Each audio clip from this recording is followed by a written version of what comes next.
بسم اللہ الرحمن الرحیم الحمد للہ رب العالمین وبہ نستعین وصلی اللہ وسلم علی سید الانبیاء والمرسلین وعلی آلہ واصحابہ اجمعین ومن تبعہم بإحسان الی یوم الدین اما بعد۔ آج کے درس کا جو عنوان ہے وہ یہ ہے کہ محدثین کی اصطلاح میں حافظ الحدیث کس کو کہتے ہیں؟ محدثین کی اصطلاح میں حافظ الحدیث یا حافظ یا حافظ الحدیث مطلق الحافظ کہیں گے تو یہ کس صلاحیت کا نام ہے، کس درجے کا نام ہے؟ اس موضوع پر گفتگو کیوں؟ اس لیے کہ ہم لوگ روزانہ احادیث پڑھتے ہیں، کتب ستہ کی روایات پر ہماری نظر پڑتی ہے۔ کتب ستہ کی جو روایات ہیں مطلب اسانید، اس کی رجال سے متعلق ہم پڑھتے ہیں، تو آپ دیکھیں گے کہ تقریب التہذیب جو حافظ ابن حجر کی ہے رحمہ اللہ، 50 سینکڑوں کی تعداد میں ایسے روات ہیں، بلکہ یہ کہیں تو مبالغہ نہیں ہوگا کہ ہزاروں، تقریباً 8000 سے زائد روات ہیں۔ اس میں صحابہ کے نام نکال دیں، تابعین، تبع تابعین کے بعد سے خصوصی طور پر تابعین اور تبع تابعین، اس کے بعد کا جو طبقہ ہے، ایسے روات پر حافظ بن حجر رحمہ اللہ کہتے ہیں کہ ثقۃ حافظ، ثقۃ حافظ، حافظ۔ تو ایک طالب علم کو یہ معلوم ہونا چاہیے کہ جب اس راوی سے متعلق یہ بات کہی جا رہی ہے کہ یہ حافظ ہے تو کیا مراد ہے اس سے؟ ایک بات واضح ہوگی آپ کو۔ اسی طرح سے ہم دیکھتے ہیں خود حافظ ابن حجر رحمہ اللہ، الحافظ ابن حجر، الحافظ ابن حجر، صبح و شام کتنی مرتبہ آپ کا نام آتا ہے؟ حافظ ابن القیم کہتے ہیں، حافظ ابن الجوزی کہتے ہیں، حافظ السخاوی، حافظ السیوطی، حافظ ابو عبداللہ الذہبی رحمہ اللہ کتابیں لکھی تذکرۃ الحفاظ، حافظ سیوطی نے لکھا طبقات الحفاظ، دیکھا ہوگا آپ نے جو ملا کر دکھایا تھا آپ لوگوں کو۔ تو یہ الحافظ اور حافظ یہ جو اصطلاحات ہیں یہ ہم روزانہ پڑھ رہے ہیں، اس سے واقف ہونا ضروری ہے تاکہ معلوم ہو کہ جب ہم کہتے ہیں کہ قال الحافظ ابن حجر تو کیا مراد ہے۔ جب ہم کہتے ہیں کہ یہ کتب ستہ کے کسی راوی کو لے کر ہم کہتے ہیں کہ حافظ ابن حجر رحمہ اللہ نے کہا یا امام ذہبی نے کہا ان کے بارے میں کہ حافظ، ثقۃ حافظ، تو کیا مراد ہے؟ یہ جانے بغیر محض الفاظ پر نظر دوڑائیں گے تو وہ ہمیں محدثین کی اصطلاح میں ان کو کیا مقصود ہے اس سے ہم غافل ہی رہ جائیں گے۔ اس وجہ سے آج کا یہ درس ہے۔ درس کا تعارف واضح ہو گیا آپ کو؟ دیکھیے دو لفظ ہیں، ایک معرفہ ایک نکرہ، ایک ہے حافظ، ایک ہے الحافظ۔ دقیق فرق میں آپ کو بتا رہا ہوں، ایک ہے حافظ، ایک ہے الحافظ۔ ہمارے درس کا جو محور ہے وہ ہے الحافظ۔ حافظ یہ آج کا ہمارا موضوع نہیں ہے، اس لیے کہ ان دونوں میں دقیق فرق ہے۔ حافظ جب کہتے ہیں تو وہ وصف ہے، وہ کیا ہے؟ جیسے ہم کہتے ہیں کاتب، کسی کا وصف ہو سکتا ہے۔ کیا ہو سکتا ہے؟ وصف۔ کیا مطلب؟ جتنے لوگ یہاں پر بیٹھے ہوئے ہیں سب کاتب ہیں، سب لکھ ہی رہے ہیں اور سب بہت لکھ رہے ہیں، لیکن ہم پورے مدرسے میں، پورے جامعہ میں کسی ایک طالب علم کی طرف انگلی سے اشارہ کر کے کہتے ہیں کہ یہ کاتب ہے۔ کیا مطلب؟ لکھنے میں ان کو جو مہارت ہے یا ان کا جو حسن خط ہے اس وجہ سے ان کو کہا جاتا ہے کاتب۔ تو وہ وصف نہیں ہوتا، وہ لقب ہوتا ہے۔ وہ کیا ہوتا ہے؟ لقب ہوتا ہے۔ تو ہم جس پر گفتگو کر رہے ہیں وہ وصف وہ نہیں ہے۔ میں آپ کو تھوڑا سا سمجھاتا ہوں، اس لیے کہ یہ فرق نہیں جانیں گے تو پھر غلط مت کر لیں گے۔ جب ہم حافظ کہتے ہیں، جیسے مثلا فرض کر لو کہ تقریب التہذیب ہے، کتب ستہ کے روات ہیں، جن سے متعلق حافظ ابن حجر رحمہ اللہ نے خصوصیت کے ساتھ میں آپ کو بتا رہا ہوں، کیونکہ ہمارا موضوع نہیں ہے، اس میں تفصیل میں نہیں جانا چاہتا ہوں۔ جب حافظ ابن حجر رحمہ اللہ کسی راوی کے بارے میں لکھتے ہیں کہ یہ حافظ، کیا لکھتے ہیں؟ تو اس اعتبار سے محدثین کے پاس حافظ جب کہتے ہیں تو دو میں سے ایک مراد، کس میں سے؟ یا تو یہ مراد ہے کہ وہ تام الضبط ہیں، کیا ہیں؟ تام الضبط، کہتے ہیں کہ ثقۃ حافظ، کیا مطلب ہے؟ مطلب ہے کہ یہ جو راوی ہیں تام الضبط ہیں، کیا ہیں؟ تام الضبط۔ حفظ و اتقان میں یہ مثالی ہیں، حفظ و اتقان میں معروف ہیں، روایت بیانی میں ان سے چوک نہیں ہوئی ہے، ان کو شک نہیں واقع ہوا ہے، شک لائق نہیں ہوا ہے، کبھی یہ روایت بیانی میں خلط ملط کا شکار نہیں ہوئے ہیں، تو یہ ثقات میں سے ہیں، حافظ ہیں، تام الضبط۔ حدیث صحیح کے شروط میں سے ایک ہے نا کہ راوی کا تام الضبط ہونا، کیا مطلب؟ راوی کا حافظ ہونا، یوں سمجھ لیجیے آپ، راوی کا کیا ہونا؟ حافظ ہونا۔ کیا مطلب؟ 10 حدیثیں ان کو یاد ہیں تو 10 حدیثیں اچھی طرح یاد ہیں، یہ معنی۔ اب انہوں نے 11ویں حدیث یاد کی تو بہت اچھی طرح یاد کی، جیسے سنا ویسے انہوں نے پہنچایا۔ اب 12ویں حدیث یاد کی تو 12 حدیثیں ان کو اچھی طرح یاد ہیں، تو اس معنی میں وہ حافظ ہیں، تام الضبط۔ حافظ جب کہتے ہیں تو راوی کے لیے بطور وصف کبھی یہ معنی ہوتا ہے کہ وہ کثیر الحدیث ہے، کیا ہے؟ کثیر الحدیث۔ کثیر الحدیث کا مطلب یہ ہے کہ ان کی جو روایات ہیں وہ کم و بیش مطلب 10-20 ہزار ہیں، 50 ہزار ہیں، یا ہو سکتا ہے 1 لاکھ کے قریب ہوں یا اس سے بھی تجاوز کر جائیں۔ ضروری نہیں کہ وہ حفظ و اتقان میں ماہر ہوں۔ سمجھانے کے لیے بتا رہا ہوں، جیسے ہم کہتے ہیں کہ فلاں صاحب نے مطالعہ بہت کیا ہے لیکن ان کا مطالعہ مفید نہیں ہے، کیوں؟ انہوں نے اصول و ضوابط کی روشنی میں مطالعہ نہیں کیا ہے، ان میں منہجی خلل ہے، پڑھا بہت ہے انہوں نے، ہم کہتے نہیں کہتے ہیں، میری باتوں کو غلط مت کر لیں، میں مثال دینے کے لیے بتا رہا ہوں کہ حافظ جب کہتے ہیں تو ایک معنی یہ ہوتا ہے کہ تام الضبط۔ اگر آپ تقریب کھولیں گے، میں نے کہا نہیں 50 نہیں، سینکڑوں نہیں، 1000 سے تجاوز کر جائیں گے روات، جن کے بارے میں حافظ ابن حجر رحمہ اللہ کہتے ہیں کہ یہ حافظ ثقۃ حافظ ثقۃ حافظ ثبت حافظ متقن۔ یہ جو توثیق کے جو کلمات ہیں، اس میں مقصود کیا ہوتا ہے؟ مقصود یہ ہوتا ہے کہ یہ راوی تام الضبط ہیں۔ کیا مراد ہے؟ کبھی کبھار حافظ کہہ کر کے تام الضبط مراد نہیں ہوتا ہے، بلکہ یہ مراد ہوتا ہے کہ یہ کثیر الحدیث ہیں، یعنی مکثرین میں سے ہیں، ان کی محفوظات بہت ہیں، یعنی انہوں نے کثرت مشائخ ان کے ہیں کہ انہوں نے کئی راویوں سے انہوں نے سنا ہے، کئی اساتذہ سے انہوں نے سنا ہے، ان کے پاس روایات کی کثرت ہے۔ حفظ و اتقان میں کس معیار کے ہیں اس پر گفتگو نہیں، یہ بتانا ابھی کیسے ہم معلوم کریں گے؟ قرائن سے۔ اب وہ فی الحال ہمارا موضوع ہی نہیں ہے، میں صرف سمجھانے کے لیے 2-3 مثالیں دیتا ہوں۔ مثال کے طور پر آپ تقریب بعد میں کھول لینا، لکھ لینا نام، بعد میں جا کے کھول کے دیکھنا۔ جیسے ایک راوی ہیں حافظ ابن حجر رحمہ اللہ نے ان کے بارے میں کہا، جن کا نام ہے ابراہیم ابن بشار الرمادی۔ ان کے بارے میں حافظ ابن حجر رحمہ اللہ نے کیا لکھا؟ کہا کہ حافظ لہو اوہام، حافظ لہو اوہام۔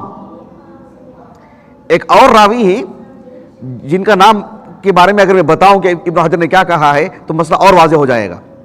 ان کا نام ہے محمد ابن حمید ابن حیان الرازی۔ حافظ ابن حجر نے جانتے کیا کہا ان کے بارے میں؟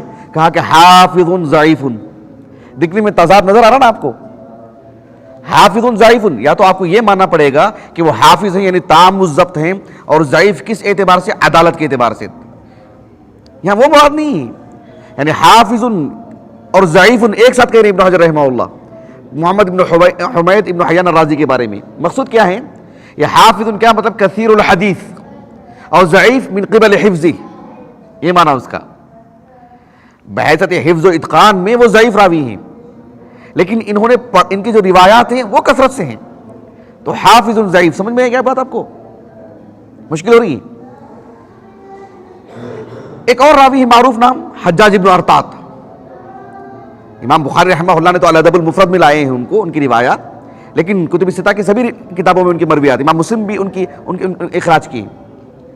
لیکن آپ کو یہ معلوم ہونا چاہیے کہ وہ جو راوی ہیں حجاج بن ارطاط صدوق راوی ہیں، لیکن کثیر الارسال و تدلیس ہیں وہ.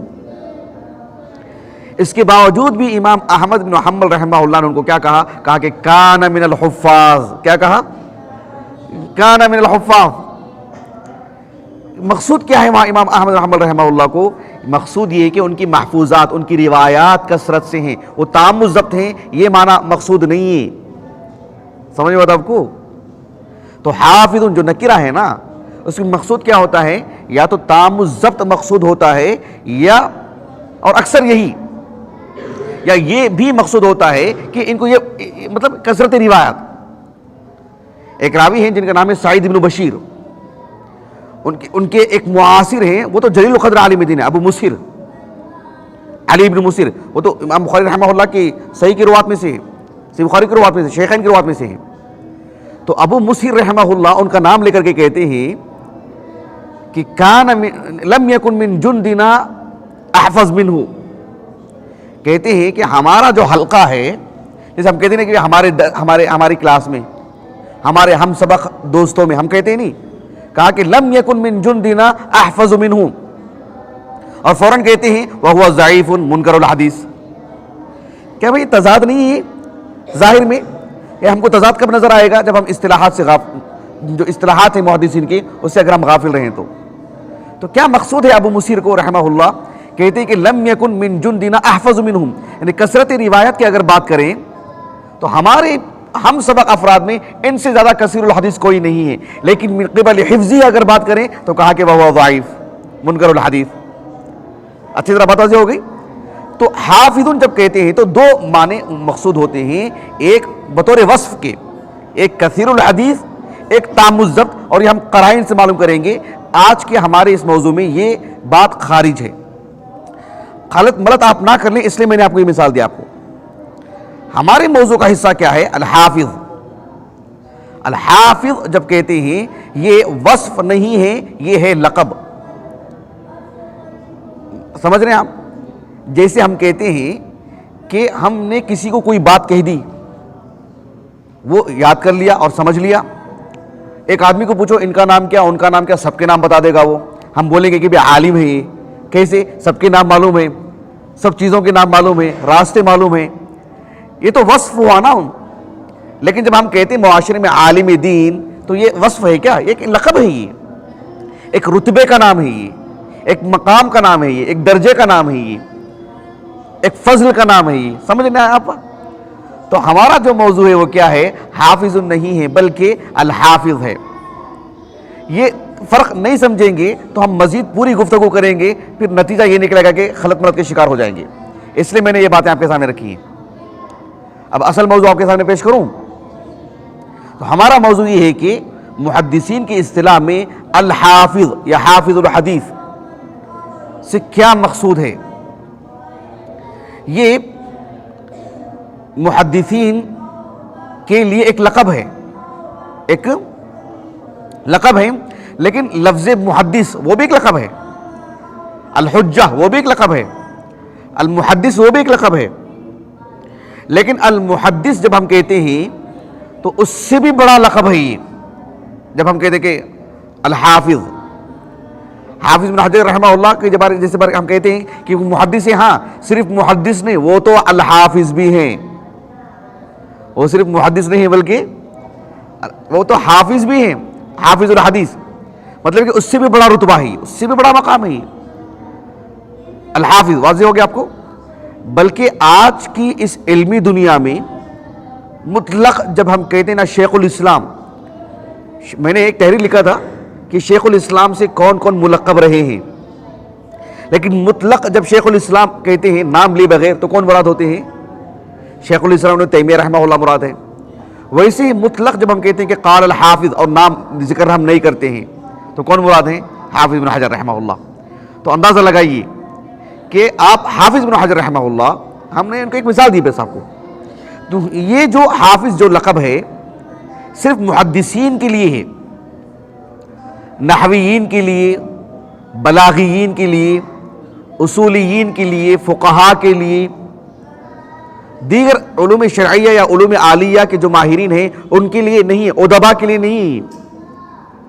اللہ جزائے خیر دے دکتر ضیاء الرحمن اعظمی رحمہ اللہ کو، آپ کی جو کتابیں جب ابھی آگے میں آپ کو بتاؤں گا اس کتاب سے متعلق، معجم مصطلحات الحدیث و لطائف الاسانید، اس میں آپ نے لکھا کہ کفا بالمحدثین فخرا ان هذا اللقب لا يختص الا بهم، کفا بالمحدثین فخرا ان هذا اللقب يختص بهم، ایسے آپ نے کہا کہ محدثین کے لیے شرف کی، فخر کے لیے، شرف کے لیے یہی کافی ہے کہ ان هذا اللقب، کون سا لقب؟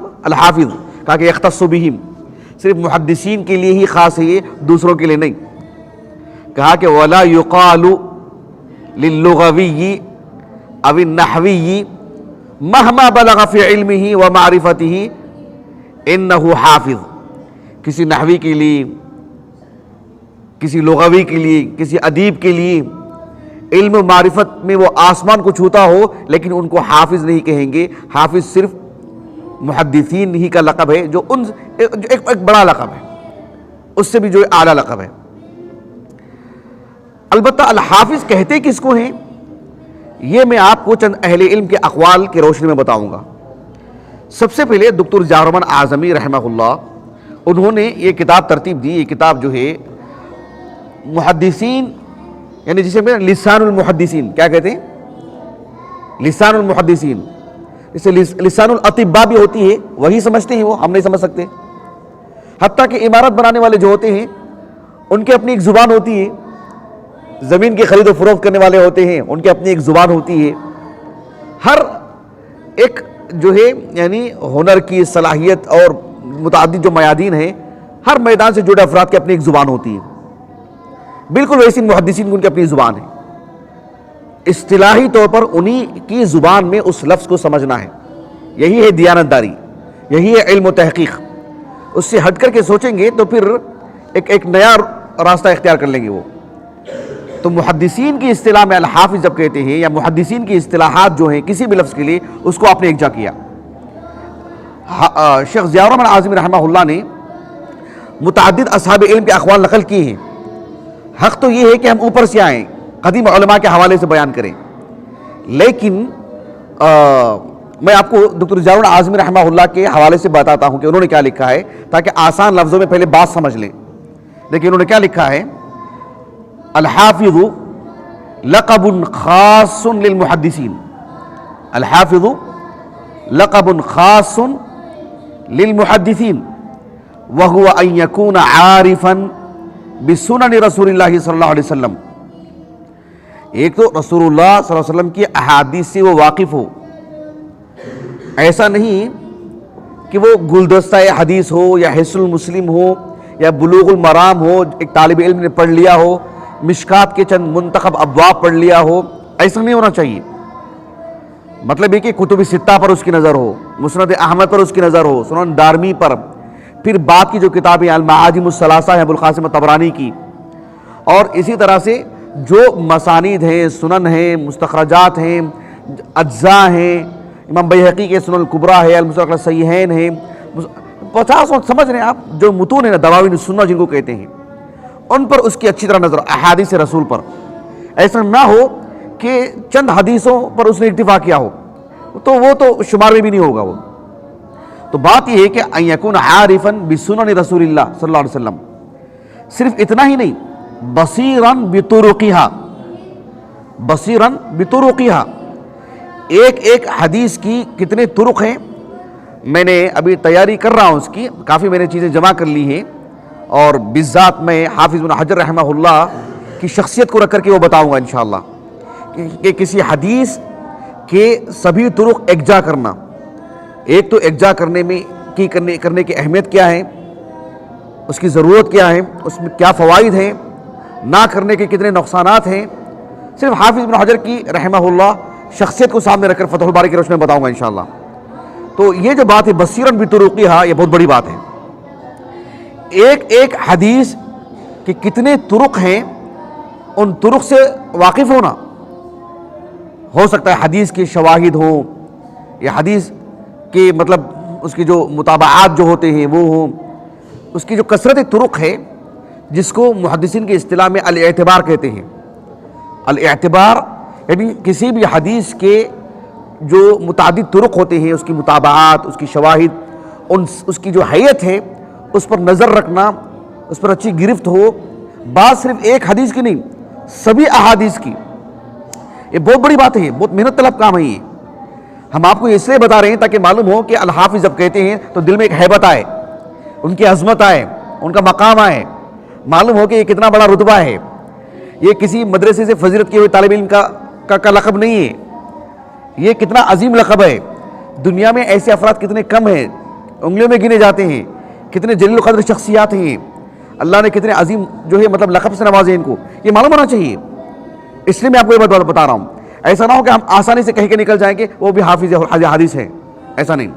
تو یہ جو عارف ان یکون عارفا بسنن رسول اللہ صلی اللہ علیہ وسلم اور ساتھ میں بصیرا بطرقھا، یہ سمجھ رہے ہیں، یعنی بس اللہ المستعان، یہ کوئی چھوٹی چیز نہیں ہے. بصیرا بطرقھا، ایک حدیث کے کئی طرق جمع کرنا یہ خود بہت بڑی بات ہے. حافظ ابن حجر رحمہ اللہ فتح الباری میں بعض جگہ پر لکھتے ہیں کہ اس حدیث کے 70 طرق ہیں، اس حدیث کے اتنے طرق ہیں. جو غسل الجمعہ سے متعلق جو حدیث ہے اس میں سے کہا کہ آپ نے اس سے 100 سے زائد طرق ہیں اس کے.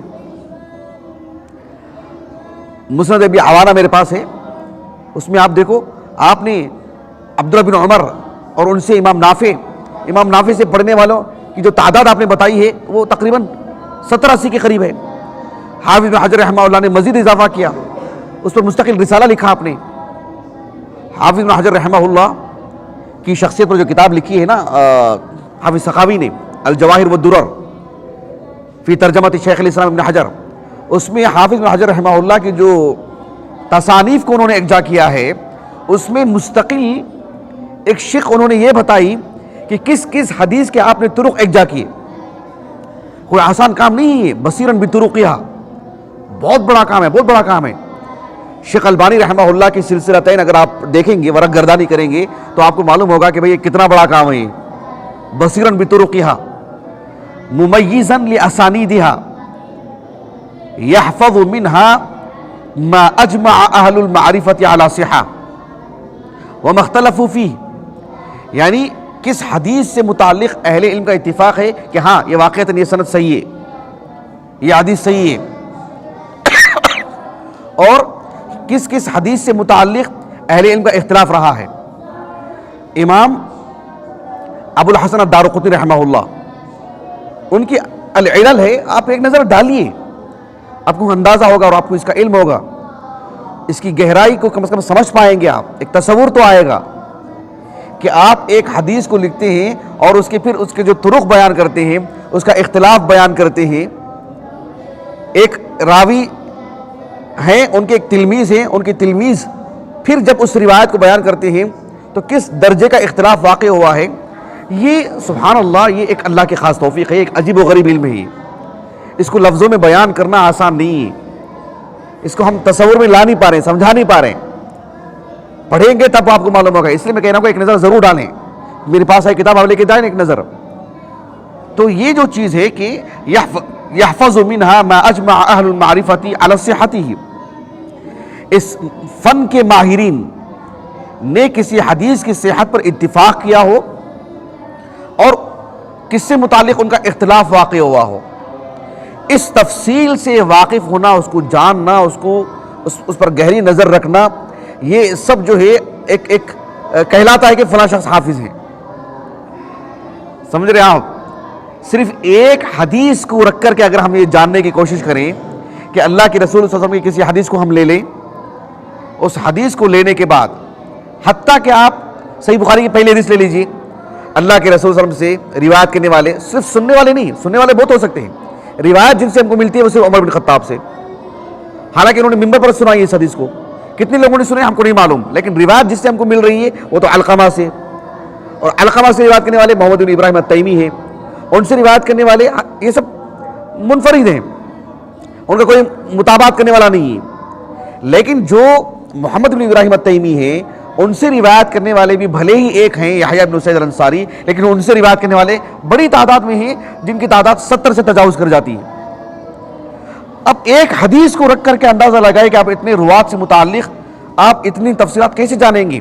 ہر شخص کا نام، ہر شخص کی کنیت، ہر شخص کے والد کا نام، ہر شخص کب پیدا ہوئے، کب ان کی جو ہے وفات ہوئی ہے، کہاں کے ہیں، کہاں گئے ہیں، کون کون ان کے اساتذہ ہیں، کون کون ان کے تلامذہ ہیں، کیا کیا ان کی مرویات ہیں، کیا ان میں کبھی غلط مرض کے شکار ہوئے کہ نہیں ہوئے، حافظہ ان کا کیسا رہا ہے۔ اب آپ ایک حدیث کے متعلق اتنا جاننا، اندازہ لگا لیجئے کہ یعنی آدمی بوڑھا ہو جاتا ہے۔ ایسے اگر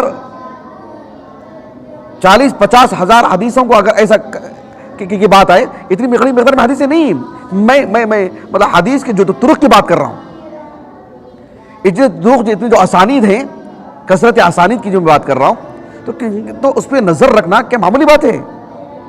عام بات ہے یہ، بالکل بھی عام بات نہیں ہے۔ اور بات ایسی بھی نہیں کہ دلچسپی، یہ دین ہے، ضرورت ہے، اس کو جو ہے مطلب یعنی دین کا آدھا حصہ قرار دیا گیا ہے اس کو، تو یہ بڑی اہم چیز ہے۔ البتہ جو علماء قدیم ہیں انہوں نے اس کا جو تعارف کروایا کہ الحافظ کس کو کہتے ہیں، اس میں تھوڑی سی تفصیلی باتیں ہم کو ملتی ہیں۔ مثال کے طور پر شیخ ضیاء الرحمن اعظمی رحمہ اللہ نے تقی الدین السبکی، سبک مصر کا ایک علاقہ ہے، ان کے جو فرزند ہیں تاج الدین السبکی، تاج الدین عبد الوہاب السبکی، ان کی کتاب ہمارے پاس موجود ہے طبقات الشافعیہ الکبریٰ، تو اس میں تو ان کے والد سے متعلق کوئی ایسا قول مجھے وہاں نہیں ملا، کیونکہ انہوں نے حوالہ نہیں دیا کہ یہ قول کہاں ہے۔ تقی الدین السبکی رحمہ اللہ نے جو ابو الحجاج المزی رحمہ اللہ کا قول نقل کیا ہے، یہ کہاں سے ماخوذ ہے، اس کا مصدر کیا ہے، اس میں یہاں بیان نہیں ہوا ہے، اس وجہ سے میں یہیں سے سنا رہا ہوں۔ دیکھو کیا لکھتے ہیں، قال تقی الدین السبکی انہ سأل الحافظ جمال الدین المزی، ابو الحجاج جمال الدین المزی رحمہ اللہ، ان کے ترجمہ حیات پر میں نے مستقل تحریر لکھا ہے، میں نے بڑی جلیل قدر شخصیت ہیں ابو الحجاج المزی رحمہ اللہ، تہذیب الکمال فی اسماء الرجال، تحفۃ الاشراف، ان کی عجوبہ ہے ان کی جو کتابیں ہیں۔ دیکھو تقی الدین السبکی کہتے ہیں انہ سأل الحافظ جمال الدین المزی عن حد الحافظ الذي اذا انتهى اليه الرجل جاز ان يطلق عليه الحافظ۔ کہا کہ تقی الدین السبکی رحمہ اللہ کہتے ہیں کہ میں ابو الحجاج المزی سے پوچھا کہ مجھے وہ حد بتائیے،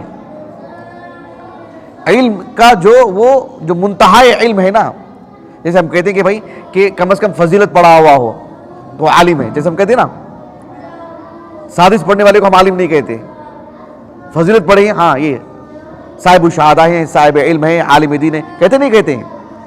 تو کہا کہ میں نے ابو الحجاج المزی سے پوچھا کہ کسی شخص سے متعلق حافظ اگر ہم کہنا ہو تو اس کی حد بتائیے کہ کتنا علم ہونا چاہیے، تو آپ نے کہا یرجع الی اہل العرف، یرجع الی اہل العرف، کہا کہ بھئی جس علاقے میں لوگ کہتے ہیں کہ فلاں حافظ ہیں، تو ان کے پاس کیا مقصود ہے وہی اصل ہے، عرف پر جاتی ہے بات۔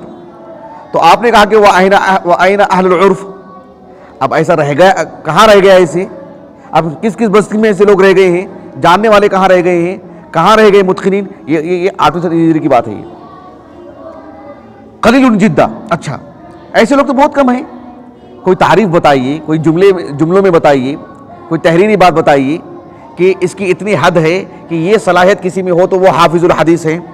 تو ابو الحجاج المزی نے کہا، اور ابو الحجاج المزی رحمہ اللہ من الحفاظ، وہ حقیقت میں حافظ الحدیث ہیں، وہ آپ ہی یہ کہہ سکتے ہیں کہ حافظ الحدیث کون ہے، آپ ہی بتا سکتے ہیں۔ تو آپ نے بتایا کہ اقل ما یکون ان یکون الرجال الذین یعرفهم ویعرف تراجمهم واحوالهم وبلدانهم اکثر من الذین لا یعرفهم لیکون الحکم للغالب۔ کہا کہ مثلا کتب ستہ کے رجال کو لے لیجئے، فرض کر لو اس میں 8,500 رجال ہیں، صحابہ، صحابیات، تابعین، تابعیات، سمجھ رہے، جس کے طبقات ابن حجر رحمہ اللہ نے 12 طبقات ذکر کیے، 8,500 رجال ہیں اس میں ان کی شرح کر رہا ہوں ان کے قول کی۔ کہتے ہیں کہ اگر کوئی فرض کر لو کہ 8,500 رجال میں سے 7,000 رجال سے متعلق، کتنے؟ 7,000 رجال سے متعلق فردن سب کا نام، والد کا نام، ان کی کنیت، ان کی قبیلے کی نسبت، ان کی علاقائی نسبت، ان کی ولاء الاسلام والی نسبت ہو تو وہ نسبت، ان کے اساتذہ کی نام، ان کے تلامذہ کے نام، ان کے سن ولادت، ان کے سن وفات، ان کا حفظ و اتقان، ان کے رحلات، ان کی مرویات، ان کی زندگی کا اتار چڑھاؤ، کس کس جگہ پر ان کی روایت ہے، کس کس حدیث کی کتاب میں ان کی روایات ہیں. اگر تقریباً کوئی 7,000 7,500 رجال کو جانتا ہو، ہاں 1,500 رجال سے متعلق کچھ 19-20 کا فرق ہو رہا ہو، کچھ کمی بیشی ہو، کسی کے بارے میں کنیت میں اشتباہ ہو گیا ہو، کسی کی علاقائی نسبت میں اشتباہ ہو گیا ہو، کسی کے والد کے نام بیان کرنے میں جو ہے چوک ہو گئی ہو، تو پھر ایسا شخص کیا ہے؟ حافظ الحدیث ہے. یعنی اتنی غیر معلومات ہوں، جیسے مثال کے طور پر اپنے کسی عزیز کو، اپنے کسی بچے کو، اپنے کسی رشتہ دار کو جانتے ہیں، ویسے کتب ستہ کے تقریباً 7,500 رجال پر اس کی گہری نظر ہو تو وہ حافظ الحدیث ہے. اغلب کا حکم دیتے ہوئے ضرور نہیں کہ 8,500 رجال پر ہی اس کی گہری نظر ہو. یہ بات حافظ ابو الحجاج المزی نے کہی رحمہ اللہ. اب ہم وہاں تک پہنچ سکتے ہیں، وہ ایک الگ چیز ہے، ہم اللہ سے توفیق مانگے، اللہ سے دعا مانگے، اس میں لگن کریں وغیرہ کریں، لیکن کم از کم سر دست یہ ہونا چاہیے کہ حافظ الحدیث کس کو کہتے ہیں، ہم ان کو جانیں. یہ درس اس لیے نہیں پیش کر رہا ہوں کہ مجھے اور آپ کو حافظ الحدیث بننا ہے، یہ ایک یقین بہت بڑی بات ہے، یہ بہت بڑی بات ہے. لیکن جو حافظ الحدیث ہم جن کو کہتے ہیں، حافظ ابن حجر کہتے ہیں، حافظ الذہبی کہتے ہیں، حافظ ابن تیمیہ کہتے ہیں، شیخ الاسلام ابن تیمیہ کو، تو ہم کو پتا تو چلے کہ یہ کس معنی میں حافظ ہیں. کیوں کر کہا جا رہا ہے کہ مسجد کے کوئی حافظ صاحب کہتے ہیں، کسی کے ہم حافظ بول کر کے نام بلاتے ہیں، کیا وہی درجہ ہے؟ ظاہر بات ہے معلومات نہیں ہونے کی وجہ سے، عدم علم کی وجہ سے ہم ان کو وہ خاطر خواہ رتبہ نہیں دے پا رہے ہیں، ان کی وہ ہیبت، ان کا مقام ہمارے دل میں نہیں ہے، وہ عظمت ہمارے دل میں نہیں ہے. تو یہ جاننا ضروری ہے کہ جب ہم کہتے ہیں حافظ، بھئی کتنا بڑا مقام ہے یہ. ایک عالم دین ابن سعید الناس رحمہ اللہ، 734 ہجری آپ کا سن وفات ہے. شیخ الاسلام رحمہ اللہ کے تقریباً 7-8 سال بعد آپ کی وفات ہوئی ہے. لیکن ان کا قول بھی کہاں سے ہے یہ مجھے نہیں معلوم. یہ کہتے ہیں المحدث اذا توسع في حفظه حتى عرف شيوخه وشيوخ شيوخه طبقة بعد طبقة بحيث يكون ما يعرفه من كل طبقة أكثر مما يجهله منها فهذا هو الحافظ. اسلوب، الفاظ، ترتیب بدل گئی ہے، بات وہی ہے جو حافظ ابو الحجاج المزی نے کہی رحمہ اللہ. اپنے شیوخ، اپنے شیوخ کے شیوخ اور ہر طبقے کے برابر طبقات کا علم ہو وغیرہ وغیرہ. آگے منظم انداز میں ابن حجر کا قول میں آپ کو بتاؤں گا رحمہ اللہ. یہ ایک بات رہی.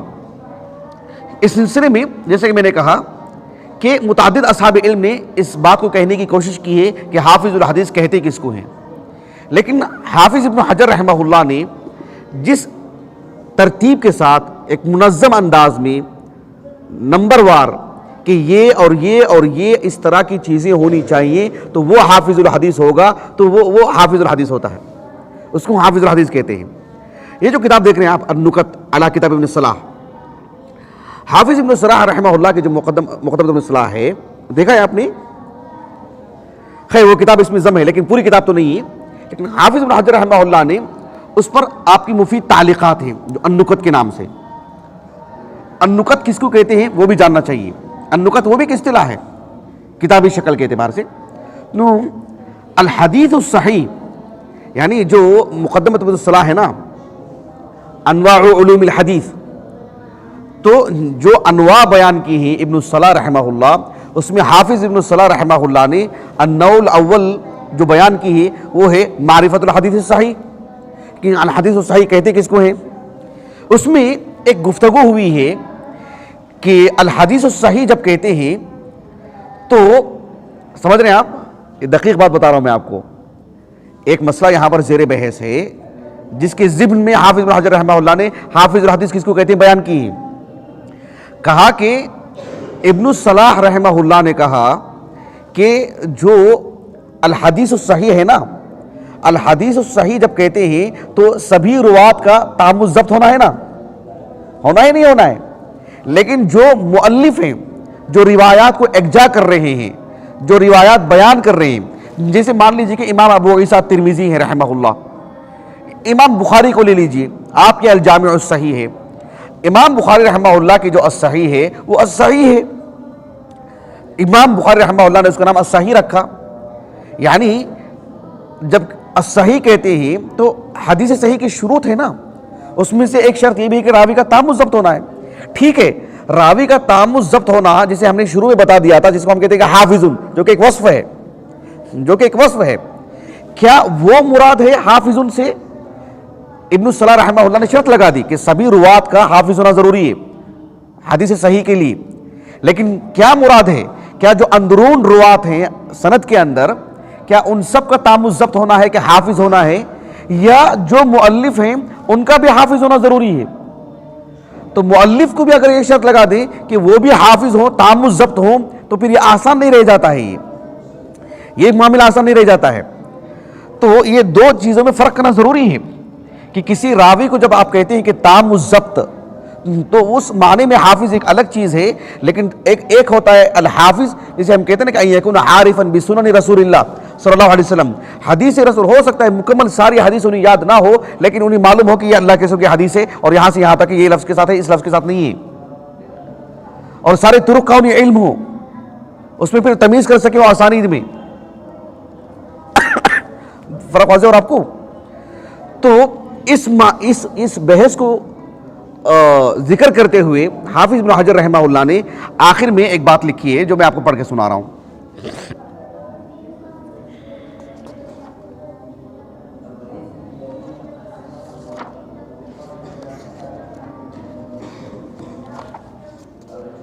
دیکھیے، بڑی اہم چیزیں ہیں، دھیان دیجئے گا.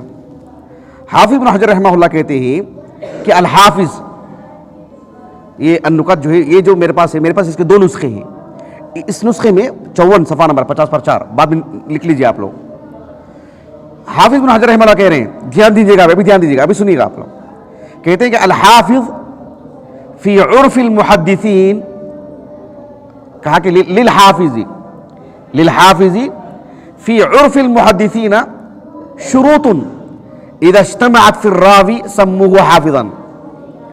کہ حافظ جب کہتے ہیں تو محدثین کی زبان میں، محدثین فی عرف المحدثین یعنی فی اصطلاح المحدثین، محدثین کی اصطلاح میں شروط، اذا اجتمعت فی الراوی سموه حافظا، اگر کسی راوی میں وہ سارے شروط یکجا ہو جائیں تو پھر وہ کیا ہے؟ وہ بطور لقب کے حافظ ہیں وہ.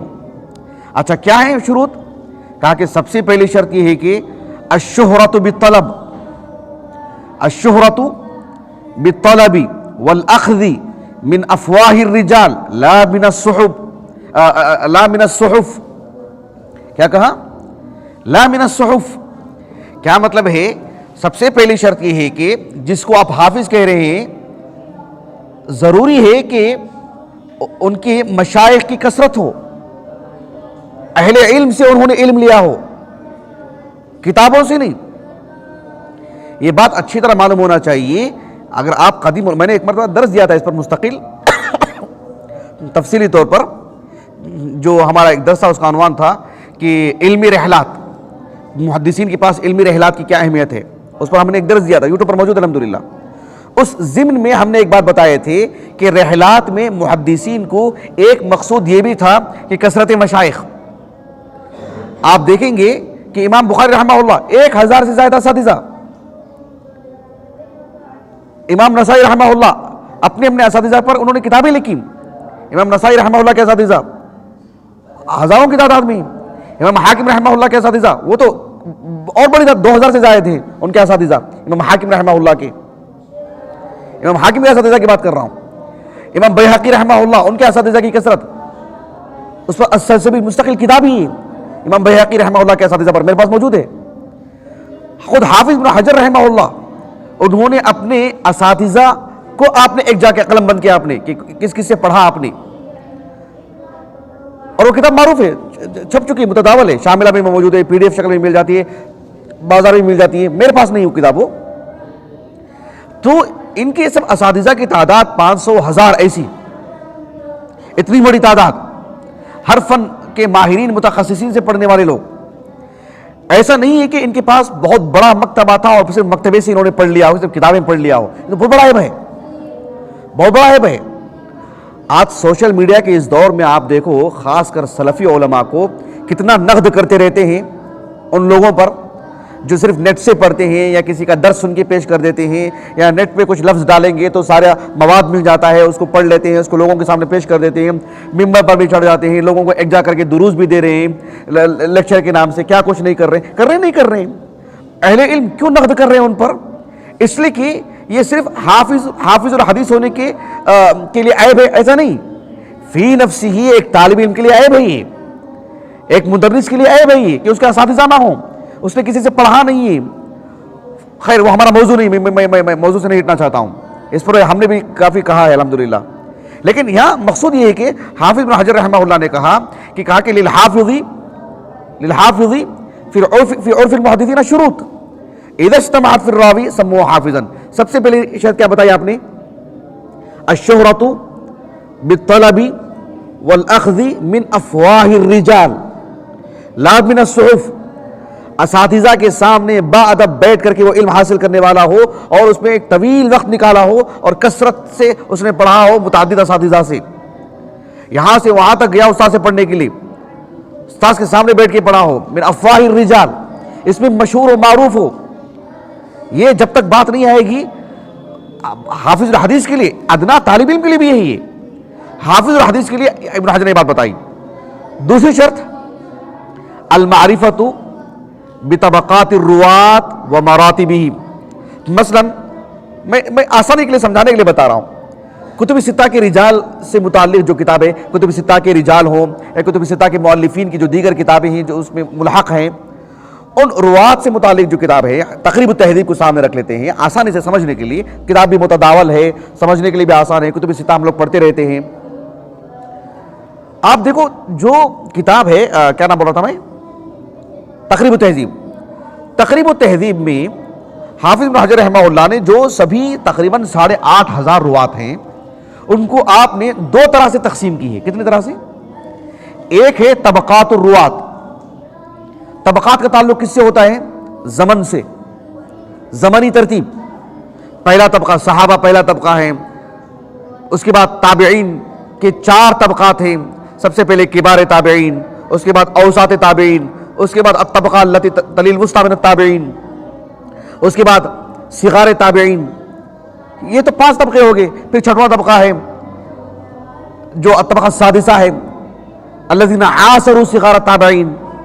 پھر اس کے بعد 7واں طبقہ ہے کبار تبع تابعین, پھر اوساط تبع تابعین. سمجھ رہے ہیں آپ اس بات کو؟ تو 12 طبقات ہیں اس میں. کتنے؟ اس کا تعلق کس سے ہے؟ زمانے سے. جیسے ہم کہتے ہیں نا کہ یہ فضیلت ثانی کے طلبہ ہیں, یہ فضیلت اول کے ہیں, یہ الصف السادس کے ہیں, یا الصف الخامس کے ہیں, یا الصف الرابع کے ہیں, وہ الصف الثالث کے ہیں, وہ الصف الثانی کے ہیں, اور الصف الاول کے ہیں. 8 طبقات اگر ہم رکھ لیتے ہیں, ہمارے پاس ایک جزوی طور پر اس کی تقسیم ہے نہیں ہے. اس کا تعلق کس سے ہے؟ انسان کی عمر سے, انسان کے زمانے سے, طبقات سے, زمانے سے ہے نا طبقات, جو کسی علم طبقات. سمجھ رہے ہیں اس بات کو؟ بات واضح ہوئی نہیں واضح ہوئی؟ تو یہ تقریباً صرف میں کتب ستہ کی بات کر رہا ہوں اور اس کے جو ملحق کتابیں ہیں مؤلفین کے, 8,500 روات کو اگر آپ طبقات کے اعتبار سے سب پر گہری نظر ہو آپ کی, یہ طبقہ الاولیٰ کے ہیں, طبقہ ثانیہ کے ہیں, طبقہ ثالثہ کے ہیں. کسی راوی کا نام بولے امام شعبہ کا, بتاؤ بھی وہ کس اس طبقے کے ہیں, وہ بولے کہ نہیں ہم کو تو پتہ نہیں ہے. امام اعمش کس طبقے کے, نہیں وہ ہم کو نہیں معلوم ہے. ابو اسحاق السبیعی کس طبقے کے, وہ ہم کو نہیں معلوم ہے. اگر کوئی بولے کہ جو امام مسدد کس طبقے کے, وہ ہم کو نہیں معلوم ہے. سعید بن ابی عروبہ وہ کس طبقے کے, نہیں ہم کو نہیں معلوم ہے. اگر ہم ایسے ہر راوی سے متعلق عدم معرفت کی بات کرتے رہیں گے تو یہ مطلب ہے کہ وہ اس علم سے واقف نہیں ہے. وہ یہ سب دھیرے دھیرے ہی چیزیں آتی ہیں, لیکن ہم کو معلوم ہونا چاہیے کہ طبقات ہیں. قتادہ بن دعامہ سدوسی رحمہ اللہ وہ کس طبقے کے ہیں ہم کو معلوم ہونا چاہیے, بھلے وہ تابعی ہیں لیکن کس طبقے کے ہیں وہ ہم کو معلوم ہونا چاہیے. ابن حجر کے پاس خاص طور پر اگر ہم بات کرتے ہیں تو یہ جو طبقات کا جو علم ہے اس پر معرفت ہے. اس کو المعرفت بطبقات الروات, روات کے طبقات, اور پھر وہ مراتبہم, ان کے مراتب, مراتب یعنی علم و فضل کے اعتبار سے. صحابہ کی اگر بات کریں تو طبقات میں بھی وہ پہلا طبقہ ہے، الطبقہ الاولی. کیا ہے وہ؟ الطبقہ الاولی. سمجھ رہے ہیں؟ قطعی نظر اس کے کہ ابو بکر صدیق کو بھی لے لو آپ، انس بن مالک کو بھی لے لو آپ رضی اللہ عنہ اجمعین. حالانکہ ابو بکر صدیق کبار صحابہ میں سے ہیں اور انس بن مالک صغار صحابہ میں سے ہیں، لیکن وہ سب ملا کر کے الطبقہ الاولی صحابہ کا طبقہ. لیکن مراتب کی بات کریں گے اس میں بھی صحابی سب سے پہلے. اس لیے کہ بھئی ہم جب کسی کو کہتے ہیں نا کہ یہ عالم ہیں، یہ فاضل ہیں، یہ جو ہے مطلب فلاں ہیں، یہ محدث ہیں، یہ جو القاب ہم دیتے ہیں کسی کی تعدیل کے لیے، الصحبہ جب کہتے ہیں، اس سے بھی بڑی تعدیل کے لیے کوئی بات ہو سکتی ہے کیا؟ اس سے بھی بڑا لفظ کوئی ہو سکتا ہے کیا؟ اللہ اس کے رسول کی طرف سے کسی کے لیے بات ہو چکی ہے، وہ صحابی ہیں رضی اللہ عنہم کہا جا چکا ہے، تو اس کے بعد بھی پھر کوئی توثیق کے کلمات ہو سکتے ہیں کیا؟ تعدیل کے کلمات ہو سکتے ہیں کیا؟ نہیں ہو سکتے. تو صحابہ رتبے کے اعتبار سے بھی سب سے پہلے ہی ہیں. لہو صحبہ یہ کافی ہے ان کے شرف کے لیے، فضیلت کے لیے. مزید کسی نے کیا کہا ہے اس کی ضرورت نہیں ہے. لیکن صحابی کے بعد سے جو ایک راوی کا علم و فضل جو ہوتا ہے، ایک راوی کا جو مطلب مقام مرتبہ ہوتا ہے، اس کو بیان کرنے کی جب بات آتی ہے تو ضروری نہیں کہ اس میں زمانے کا خیال رکھا جائے. مثلا الصف الخامس کا کوئی طالب علم ہوگا جو جامعہ کا سب سے بہترین طالب علم ہوگا علم و فضل کے اعتبار سے، فضیلت کے طلبہ پر بھی ہو سکتا، مطلب انفرادی طور پر ہو سکتا ہے ایسا، نہیں ہو سکتا ایسے، ہو سکتا ہے ایسے. تو زمانی اعتبار سے فضیلت ثانی ہی سب سے پہلے ہوں گے طبقات میں. لیکن رتبے کی اگر بات کریں گے تو بعد کے زمانے کا بھی کوئی شخص آنے والا جو گزرا ہوا زمانہ ہے ان سے وہ فوقیت حاصل کر سکتا ہے وہ. تو پھر رتبے کی جب بات آتی ہے تو سب سے پہلا رتبہ کون سا، دوسرا رتبہ کون سا، تیسرا رتبہ کون سا، چوتھا رتبہ کون سا، پانچواں رتبہ کون سا، علم و فضل کے اعتبار سے کیسے گراوٹ آتی رہتی ہے، بالآخر کہاں پر ان پر جو ہے مطلب حرف آتا ہے، کہاں ذوف لائق ہوتا ہے، کہاں وہ حد تعدیل سے نکل جاتے ہیں، وہ پھر وہ جرح کے قابل ہو جاتے ہیں. یہ جاننا اور پھر راوی پر اس کی تطبیق کیسی ہوگی، کیونکہ متعدد اصحاب علم ہیں جو ان کے الفاظ الگ ہیں، ان کے اسالیب الگ ہیں. تو یہ سب ایک بہت بڑی دنیا کا نام ہے. اگر آپ صرف کتابوں پر نظر ڈالیں گے تو آپ کو سمجھ میں آئے گا کہ کیا چیز ہے یہ. آج کے درس کا مقصد سمجھ رہے ہیں آپ؟ یہ جاننا ہے کہ حافظ الحدیث کہتے ہیں تو بھی کتنی بڑی شخصیت ہوتی ہے. چلیے دو باتیں آپ نے بتائی. تیسری بات آپ نے بتائی، کہا کہ والمعرفۃ بالتجریح والتعدیل وتمییز الصحیح من السقیم حتی یکون ما یستحضره من ذلک اکثر مما لا یستحضره مع استحضار الکثیر من المتون. کہ یعنی ذخیرہ حدیث جسے ہم کہتے ہیں نا دواوین السنہ پر جو مطلب روایات ہیں اس سے متعلق اسے علم ہو، حدیث کے صحت اور ذوق سے متعلق اسے گہرا علم ہو، علم الحدیث سے وہ واقف ہو، اور پھر جو ہے کسی راوی کے تعدیل اور تجریح. ابھی ہم نے کہا نا کہ کان من الحفاظ کہا ان کو کہا کہ جو ہے مطلب کیا کہا، لم یکن من جندنا احفظ منہ، لیکن کہا وہ ضعیف منکر الحدیث. ظاہر بات ہے ان اصطلاحات سے واقف ہونا. حافظ ضعیف کہا ابن حجر نے رحمہ اللہ، ہم نے آغاز میں بتایا آپ کو. تو یہ تو بہت جزوی ہے، مطلب ہم نے سمندر سے ایک قطرہ آپ کو پیش کیا ہے. ورنہ جرح و تعدیل کے جو الفاظ ہیں جو یہ ہیں ایک ایسا مطلب یعنی ایک ایسا بحر ہے جس کا کوئی کنارہ نہیں ہے، بحر بیکراں ہے، یہ بہت وسیع سمندر ہے یہ. تو ان سب چیزوں سے واقف ہو تو پھر ایسی صورت میں کہا فہذہ الشروط اذا اجتمعت فی الراوی سموہ حافظا. تو ان کو کہتے ہیں حافظ.